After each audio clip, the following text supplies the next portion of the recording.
Hi guys, welcome back to Lux Munch and Move. I was supposed to jog today. I didn't jog. It's October 2nd. I hoped that I would. But last night I reread chapter 3 of Verity by Colin Hoover.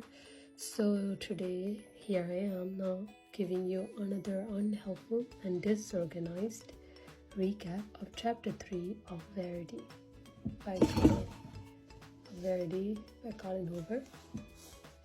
It's gonna be really unhelpful and unorganized, guys. But thank you so much for watching this. So here's what happened so far. Our protagonist Lowen, she finally accepts the ghostwriting offer from Jeremy to write Verity's book, to continue writing them. And also what happened in chapter 2, which I didn't mention.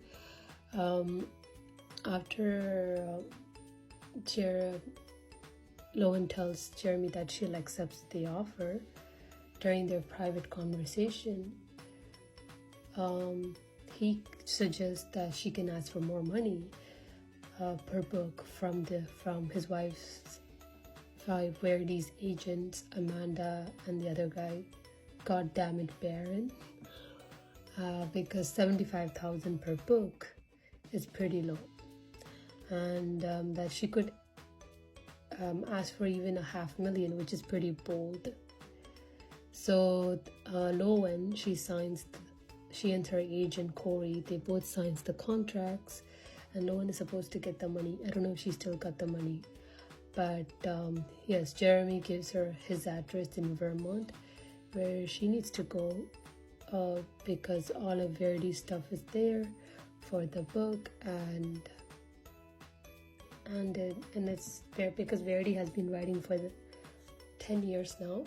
She moving them or emailing them or mailing them would be too much, and it's better that Lowen goes to Verity's place where she used to live, and so she could take a look at her books and her work, and so that she could finish writing in the style of Verity.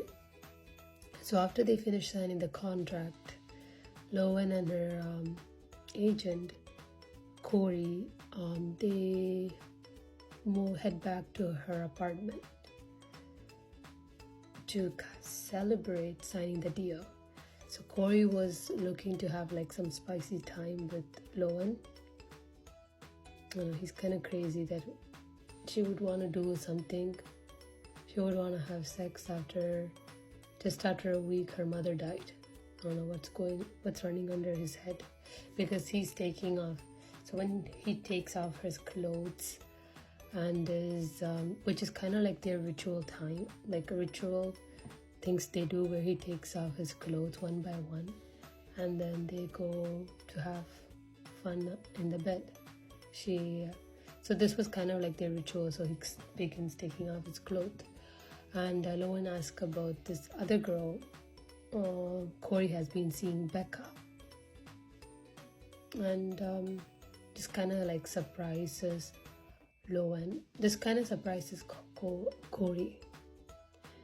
And also, when they entered her apartment, she got an eviction notice. Lowen got an eviction notice that she needs to be out in 2 days. So Corey asked about this, when she's gonna do. She's gonna move to another apartment and blah blah blah. And Lowen lets him know that Jeremy offered Master to stay in his place, to move to Vermont. And this also surprises our Corey, and he kind of like questions Jeremy's involvement in his 2 daughters' death and his wife Verity's accident. And it's also hinted that Verity might have committed suicide because out of grief after losing 2 of her daughters.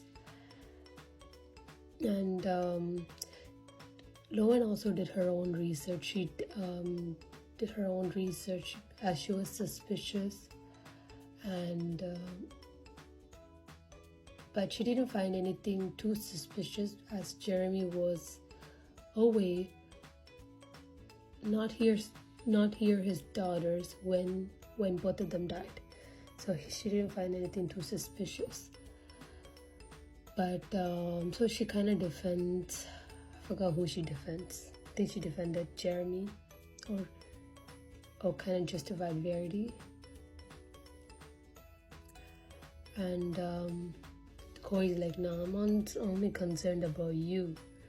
And this kind of irritates Loan, because especially since he didn't even bother to check up on her when he fully knew that her mother was dying. Now all of a sudden he's concerned about her.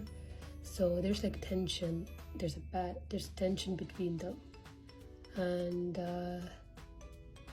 they get into a friendly argument, and then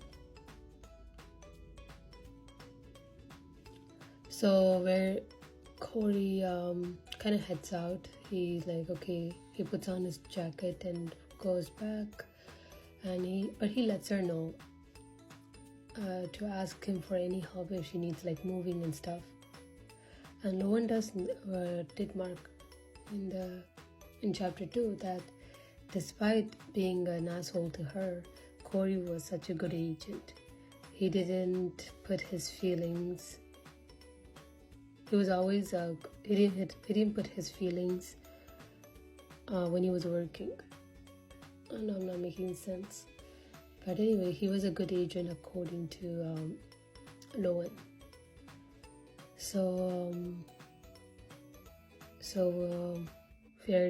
Loan is about to move to Jeremy's place on Sunday. So that's for chapter 4, and I'll reread it and then I'll do a recap on that. Okay, bye guys.